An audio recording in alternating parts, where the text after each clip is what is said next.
the world's largest military emergency room. I had 3 chests open in my ER one day.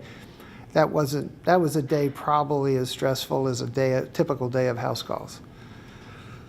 On the other hand, one of the doctors had a great quote I've remembered too, and he came to me after a year and he said, you know, the worst day I've ever had at Call Doctor is better than the best day I ever had in my office. So we're on to something here. The feedback is predictable, instantaneous, omnipresent.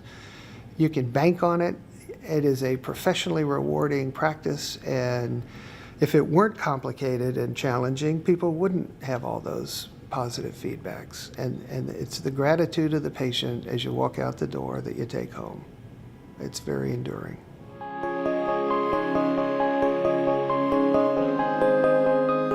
We just hired him, a fabulous guy, and he was all excited. It was his first day job interview for us, and we took an instant liking to each other. And then my dispatcher says, hey, Dr. Bayne, did you want to show him a house call? Because we've got an acute care problem right down the street. So I said, sure. His name was Marty. I said, let's go. And so we go down. And we go to a private residence, and in the living room of this middle-class residence is a 76-year-old guy lying on a mattress on the floor where he's been for 3 or 4 days. I can't remember what.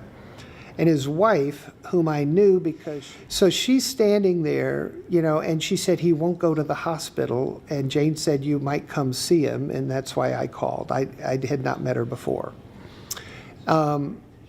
The man quickly gave me a history of a heart attack. 3 days ago, had a major MI, and he's in congestive heart failure. He's got an irregular pulse. His rhythm showed multifocal ectopy, which is, you know, life-threatening.